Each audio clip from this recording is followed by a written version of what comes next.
Et c'est avec vous, Gabrielle Gontier, bonsoir. Bonsoir Mathilde. Ils n'avaient pas fait grève depuis 10 ans. Les pharmaciens des Yvelines et de toute la France se sont mobilisés aujourd'hui. Oui Mathilde, et ils alertent sur les fermetures des pharmacies. Chaque jour dans les Yvelines, une officine ferme selon le président du syndicat USPO dans les Yvelines, interviewé par nos confrères de 7-8 Actu. Autre raison évoquée, la rupture de stock de nombreux médicaments ou encore la baisse du prix de certains d'entre eux. Une des raisons qui ne leur permettrait pas de payer leurs charges dans ce contexte d'inflation. Ce mouvement massif est suivi par les pharmaciens, les préparateurs en pharmacie et les étudiants. Entre 90% et 95% des officines étaient fermées aujourd'hui en France. Certaines d'entre elles ont été réquisitionnées par l'ARS et la préfecture. C'était le cas pour cette professionnelle. Aujourd'hui, nous, on avait prévu de faire grève donc avec mes collaboratrices et donc on a été informés mardi soir par arrêté préfectoral que nous étions réquisitionnés donc pour la journée de 8h à 20h. Nous sommes là, mais malgré tout en grève. C'est pour ça que mes collaboratrices n'ont pas revêtu la blouse pour en signe de protestation et de soutien au mouvement qui est en train de se passer. Et le mouvement a également été soutenu par les patients de ces officines. On les écoute. Elles ont un surcroît de travail depuis quelques années, donc je trouve ça normal qu'elles se mettent en grève. Et par contre, j'apprécie qu'il y en ait une réquisitionnée près de chez moi. Je trouve que c'est important quand même. Il faut faire quelque chose parce que sinon il y aura la pénurie de tous les médicaments.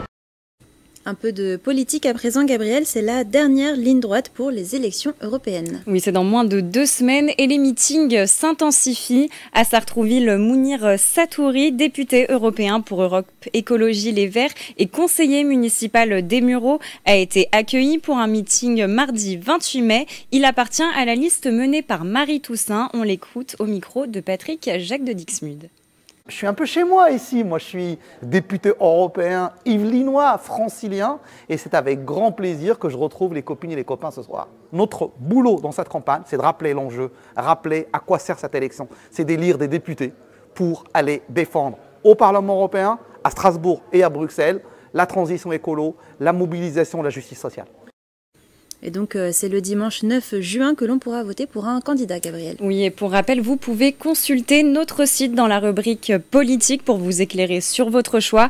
En résumé, les principaux partis sont la France Fière, avec en tête de liste Marion Maréchal pour le parti Reconquête, la France Insoumise Union Populaire, représentée par Manon Aubry, le Rassemblement National est porté, lui, par la liste La France Revient et son chef de file, Jordan Bardella. François-Xavier Bellamy, de son côté, représente les Républicains, sous le nom de la droite pour faire entendre la voix de la France en Europe. Le Parti socialiste est mené, lui, par Raphaël Glucksmann et sa liste Réveiller l'Europe. Et enfin, la liste de la majorité présidentielle est menée par Valérie Ayé, sa liste Besoin d'Europe. Et aujourd'hui, c'est également le début de la phase d'admission sur Parcoursup. Oui Mathilde, dans un peu moins d'une heure, les futurs bacheliers auront leur réponse pour leurs vœux de formation supérieure. Pas de panique si vous n'avez pas de proposition dès ce soir. La période d'admission dure jusqu'au 12 juillet. Vous serez alerté par SMS lorsque vous recevrez une nouvelle proposition à laquelle vous pouvez répondre positivement ou négativement, mais aussi accepter une proposition sous réserve d'un meilleur choix. Et si vous êtes à la recherche d'un emploi en ce moment, Gabrielle, vous nous proposez un job dating. Oui, Westfield Vélizy 2 organise sa 3e édition de job dating. Ça se passe ce samedi. Le centre commercial recherche des profils qui pourraient correspondre à des postes de conseiller de vente, responsable ou adjoint de magasin, ou bien des métiers plus créatifs comme visual merchandising. Différents types de contrats sont à pourvoir. À l'issue de ces rencontres, les recruteurs peuvent décider d'approfondir certains échanges. Eh bien, merci beaucoup Gabrielle Gontier pour toutes ces informations. On termine avec un petit tour à Roland-Garros. La Versaillaise Chloé Paquet a remporté son match en 3-7 lors du second tour. Elle jouait face à la Tchèque Katerina Siliakova.